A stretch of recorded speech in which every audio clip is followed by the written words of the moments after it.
پاکستان نے بھارت کو میدان جنگ میں تو ہرایا، ساتھ ہی عالمی سفارتی محاذ پر بھی شکست دی۔ سعودی عرب کے ساتھ پاکستان کا حالیہ دفاعی معاہدہ بھی پاکستان کی بڑی سفارتی کامیابی سمجھا جا رہا ہے، اور اس سب کچھ کے باوجود پاکستان آج بھی بھارت سے تمام معاملات جو ہیں وہ مذاکرات کی میز پر حل کرنے کے موقف پر قائم ہے۔ اور وزیر اعظم شہباز شریف نے ایک بار پھر بھارت کو وہی مشورہ دیا جو بھارت سمیت پورے خطے کے فائدے میں ہے۔ لندن میں اوورسیز پاکستانیز فاؤنڈیشن کی تقریب سے خطاب میں شہباز شریف نے کہا کہ جنگ ختم ہو گئی، ہم خوشحالی چاہتے ہیں، جنگوں کے بجائے عوام کی ترقی پر پیسہ خرچنا چاہیے۔ بڑی اچھی بات کی وزیر اعظم نے، واضح طور پر کہا کہ پاکستان کشمیر، آبی تنازعات، تجارتی تعلقات سمیت ہر موضوع پر بات چیت کے لیے تیار ہے۔ اگر کوئی یہ سمجھتا ہے کہ کشمیر مسئلے کے بغیر یہ تعلقات، باہمی تعلقات استوار ہو سکتے ہیں، he is living in a fool's paradise۔ یہ کبھی نہیں ہو سکتا۔ کشمیریوں کا خون رائے گاہ نہیں جانے دیا جائے گا، کشمیریوں کو حق ملے گا۔ ہم پانی کے مسئلے کے اوپر، ہم ٹریڈ کے اوپر، ہم کاؤنٹر ٹیررزم کے اوپر ہم بیٹھ کر بات کرنا چاہتے ہیں، not from a position of weakness۔ ہم برابری کی بنیاد پر آپ سے بات کرنا چاہتے ہیں اور یہ مسائل کشمیر کے اور دوسرے مسائل حل کرنا چاہتے ہیں۔ خطے میں ہم ہمسایہ ہیں، اب یہ ہمارے اوپر ہے کہ ہم نے امن سے رہنا ہے یا ایک جھگڑالو ہمسایوں کی طرح رہنا ہے۔ لیکن میں سمجھتا ہوں کہ اس کے لیے کشمیر کا مسئلہ حل ہونا ایک بنیادی ستون ہے۔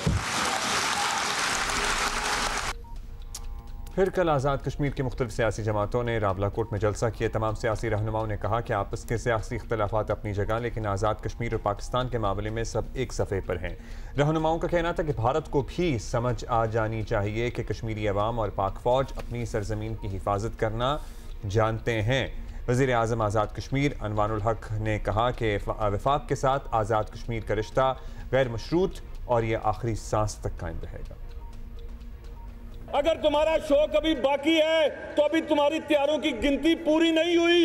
انشاءاللہ اس دفعہ تمہیں دوبارہ تمہارے گھر کے اندر گھس کے ماریں گے۔ ہمارے اپنے اختلافات سو جگہ، الیکشن آئیں گے، ایک دوسرے کے مخالف پھر کھڑے ہوں گے، لیکن آج آزاد کشمیر کی سیاسی قیادت کو میں خراج عقیدت پیش کرتا ہوں، خراج تحسین پیش کرتا ہوں کہ جنہیں ملک کی سلامتی کی خاطر مملکت خدا داد پاکستان کے ساتھ، نظریہ علاقے پاکستان کے ساتھ اور تحریک آزادی کشمیر کے ساتھ آج یہاں اپنی موجودگی سے ثابت کر دیا ہے کہ وفاق کے یہ رشتے غیر مشروط ہیں، اور سانس کے آخری رشتے تک انشاءاللہ، سانس کی آخری لمحے تک یہ پاکستان کے ساتھ قائم دائم رہیں گے۔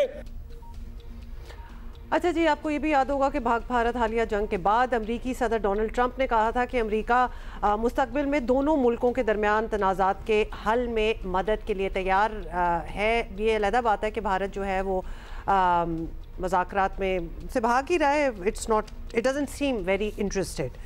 اس پر ذرا مزید بات کرتے ہیں۔ خورشید محمود قصوری صاحب نے ہمیں سابق وزیر خارجہ ہیں، شکریہ قصوری صاحب۔ قصوری صاحب، وزیر اعظم شہباز شریف نے ایک مرتبہ پھر بھارت کو پیغام دیا ہے کہ جنگ کر کے دیکھ لیے، اب مذاکرات کی میز پر آئیں، کشمیر، پانی، تجارت، سب پر بات کرنے کے لیے ہم تیار ہیں۔ تو کچھ امید رکھیں، کچھ اس طرف معاملات کسی کو سمجھ میں آئیں گے، یا جو جنگی جنون سوار ہے جس میں کئی برسوں سے مبتلا ہیں، بس وہی چلتا رہے گا وہاں؟ ہم یہ سمجھتے ہیں کہ بھارت ایک بڑا ملک ہے، اس کو ہم سے زیادہ سوچنا چاہیے کہ بھئی آپ ہم سے تو بڑے ہیں، بنگلہ دیش سے بڑے ہیں، حجم میں بڑے ہیں، آپ کی فوجیں بڑی ہیں، معیشت بڑی ہے، لیکن اس بڑی فوج نے ابھی تک کیا حاصل کیا ہے؟ جتنی جنگیں ہوئی ہیں پاکستان اور بھارت کے درمیان، 1971 کی جنگ کو آپ یہ دیکھیں کہ ایسٹ پاکستان جو اب بنگلہ دیش ہے، اس کو اگر آپ یوں علیحدہ رکھیں، کیونکہ اس وقت لوجسٹکلی مغربی پاکستان سے سپلائی نہیں کیا جا سکتا فوج کو، اور اس وقت ہم سے اپنی سیاسی غلطیاں ہوئیں، یہ دونوں چیزیں مل کے مشرقی پاکستان ہم سے علیحدہ ہوا۔ تو یہ لیکن اس 1971 میں بھی بھارت نے فوجی طور پہ کیا حاصل کیا جو موجودہ پاکستان ہے؟ کچھ بھی نہیں۔ جتنی جنگیں ہوئی، نہ پاکستان نہ بھارت جو کشمیر یا انٹرنیشنل بارڈر ہے اس پہ کچھ نہیں کر سکا۔ اس کا مطلب کیا ہے کہ دونوں کی فوجیں ہم پلہ ہیں، اور ہم نے ریپیٹڈلی ثابت کیا ہے کہ پاکستان کی ایئر فورس سپیریئر ہے۔ 1965 میں 6 دن لگے पुलवामा में एक दिन लगा और अब के 35 मिनट में पाकिस्तान एयरफोर्स ने डोमिनेंस हासिल कर ली। हमने तो ऑप्शन कहा था उस वक्त भी कि साउथ एशिया को न्यूक्लियर फ्री जोन बनाए। भारत को बड़ा शौक था न्यूक्लियर वेपन्स बनाने का। तो अगर मतलब है ना न्यूक्लियर वेपन्स इस्तेमाल हो सकते हैं, ना आपकी कन्वेंशनली एक दूसरे को ज़ेर कर सकते हैं, तो क्या फ़ायदा है? इसलिए अगर वज़ीर आज़म पाकिस्तान ने लंदन में कल ये कहा है, तो मैं तो कह रहा हूँ ये तो हर जी होश आदमी को कहना चाहिए जनूबी एशिया में।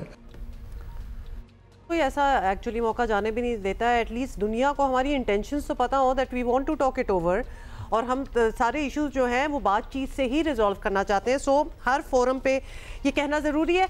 कसूरी साहब, पाकिस्तान हमेशा मुज़ाकरात का ऑब्वियसली एडवोकेट रहा है और किसी तीसरे फरीक या सालिस वगैरह के साथ बात करने की कोशिश की जाती रही है in the past as well, लेकिन इस वक्त पाकिस्तान की आलमी पोजीशन बहुत बदल चुकी है। हम बजाते खुद एक बड़े आलमी किरदार तक पहुंच चुके हैं। तो क्या अब इंडिया से 1-to-1 बातचीत के लिए मतलब वो की जा सकती है, 1-on-1 ही बातचीत कर ले, या फिर किसी तीसरे का दरमियान में होना ज़रूरी है?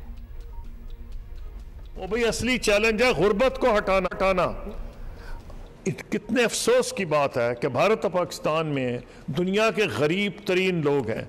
अभी मैं इंडियन इकोनॉमिस्ट की रिपोर्ट पढ़ रहा था, उन्होंने कहा है कि हिंदुस्तान में 90% लोग फूड सब्सिडीज पे रह रहे हैं।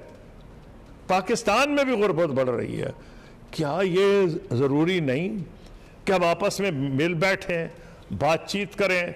तो इसलिए तीसरे फरीक बैठे या ना बैठे, भारत तो अभी ना तीसरे फरीक को शामिल करने में तैयार है, ना दू बदू बात करने को तैयार है, लेकिन इस किस्म के हालात ज़्यादा नहीं चलेंगे। क्या यह भारत बाद में नहीं, एक ऐसे मौके पे जब सऊदी अरेबिया हमारा डिफेंस अलायंस हो गया है, वो ये सोचें कि खुदा न खास्ता हालात अगर ज़्यादा ख़राब हुए तो वो क्या रुख इख्तियार कर सकते हैं। फिर चीन का जहाँ तक मामला है उसमें कोई डाउट नहीं, वो हमारा बहुत करीबी इत्तेहादी है। फिर अमेरिका की बात देख लें, हमारे ताल्लुकात उनसे बहुत बेहतर हैं। ये सारी चीज़ें किस चीज़ की निशानदेही कर रही हैं? फिर अभी जो 4 दिन की जंग है उसने सब गलत फहमियाँ भारत में दूर कर दी। तो क्या एक ही इसका मंतकी नतीजा है कि मिल बैठे बात करें, सालिस बिठाएं ना बिठाएं ये दूसरी बात है। ये जब आपस में लोग नहीं बात कर सकते तो बीच में तीसरे पार्टीज को लाते हैं। तो बीजेपी और कांग्रेस की हुकूमत ये समझ गई थी कि डायरेक्ट बातचीत के अलावा कोई रास्ता नहीं, तो उम्मीद करनी चाहिए कि अव्वल तो अगर ये हुकूमत इलेक्शन हार जाती है और नई हुकूमत आती है तो उसके तो वैसे ही डांडे ज़्यादा मिलेंगे पुरानी कांग्रेसी हुकूमतों के साथ। और अगर वो नहीं भी जीतती तो लग रहा है कि पहले से ज़्यादा मजबूत होकर ऑपोजिशन आएगी और बीजेपी भी मजबूर होगी कि अगर उसी डगर पे वो चले जिसका नतीजा वो निकला जो अब निकला है तो उनको कोई उसका फ़ायदा नहीं। बड़ी अहम आपने बातें की हैं कसूरी साहब, सर्टनली। और देखिए अब आगे क्या होता है। साथ ही साथ हम आपसे ये भी पूछना चाहते हैं एक दूसरा मामला जिस पे पूरी दुनिया की नज़रें हैं। एक गैर मामूली डेवलपमेंट हो रही है गज़ा को लेकर कि बरतानिया, कनाडा, ऑस्ट्रेलिया वगैरह ने फ़लस्तीन को रियासत तस्लीम करने का बाज़ाब्ता ऐलान कर दिया है, दस्तावेज़ जारी किए हैं। इसराइल और अमरीका के लिए क्या ये झटका है तो कितना बड़ा झटका है? आलमी सतह पे इससे कोई तब्दीली वाक़ई हो सकती है या ये बस सिफारती सी कोशिश ही रहेगी? ये बेल्फोर डिक्लेरेशन पे अगर आप चले जाएं तो आपको नजर आएगा कि उसके पीछे बरतानिया और अमेरिका थे। ये वो मिला 2 मुल्क बनाने वाले हैं। अगर उनके ख्यालात में इतनी हैरत अंगेज तब्दीली आई है और वो ये समझ रहे हैं कि इजराइल जो कुछ कर रहा है वो किसी सूरत में नहीं माना जा सकता। और एक और चीज़ आप देख लें, यूरोप के और बहुत से ममालिक, कनाडा ने आज एक्सेप्ट किया है, नॉर्थ अमेरिका की पावर है, अमेरिका के लिए बड़ी अच्छी खासा झटका देने के लिए ये इम्पोर्टेंट अहम चीज़ है। वो ये है कि ये जो मुल्क हैं जब ये कहते हैं कि एक्सेप्ट कर रहे हैं तो क्यों कर रहे हैं? इनकी पब्लिक ओपिनियन का बहुत प्रेशर है। और पब्लिक ओपिनियन सिर्फ मुसलमान नहीं, जो फ्रांस और बरतानिया में भारी आबाद में है। बरतानिया में पाकिस्तानी मुसलमान, हिंदुस्तानी मुसलमान, बांग्लादेश के मुसलमान, उसके अलावा सिख, वो भी इसको सपोर्ट कर रहे हैं। जहाँ नास जेनोसाइड हो रही है, war as a weapon, starvation as a weapon of war भी हो रहा है। तो यूरोप के ममालिक जो है और अमेरिका में भी मुस्तकबिल में अमेरिका में भी ये सूरत हाल नहीं रहेगी। लेकिन ये कह देना कि कोई रातों रात तब्दीली आ जाएगी इन मुल्कों के तस्लीम कर लेने से, ऐसा ज़मीनी हक़ाइक़ के ख़िलाफ़ होगा। लेकिन इनका मोराल बहुत बढ़ जाएगा फ़लस्तीनियों का। तो इसलिए बताऊँ, इस लिहाज से इसको एक बहुत अच्छी डेवलपमेंट समझना चाहिए, एक मुफीद डेवलपमेंट समझना चाहिए, एक मुस्बत डेवलपमेंट समझना चाहिए। सो आपका ये कहना है कि ज़मीनी हक़ाइक़ तो शायद तब्दील ना हो, लेकिन मोराल ज़रूर। हाँ, लेकिन मोराल से ज़्यादा आगे जाने की बात अब आ चुकी है। बहुत शुक्रिया हमसे बात करने का कसूरी साहब। हम डेस्परेटली कुछ ना कुछ ढूंढ रहे होते हैं कि फ़लस्तीनियों के जो हालात जिस नहज में पहुंच गए हैं, जहाँ वो ख़त्म हो गए हैं,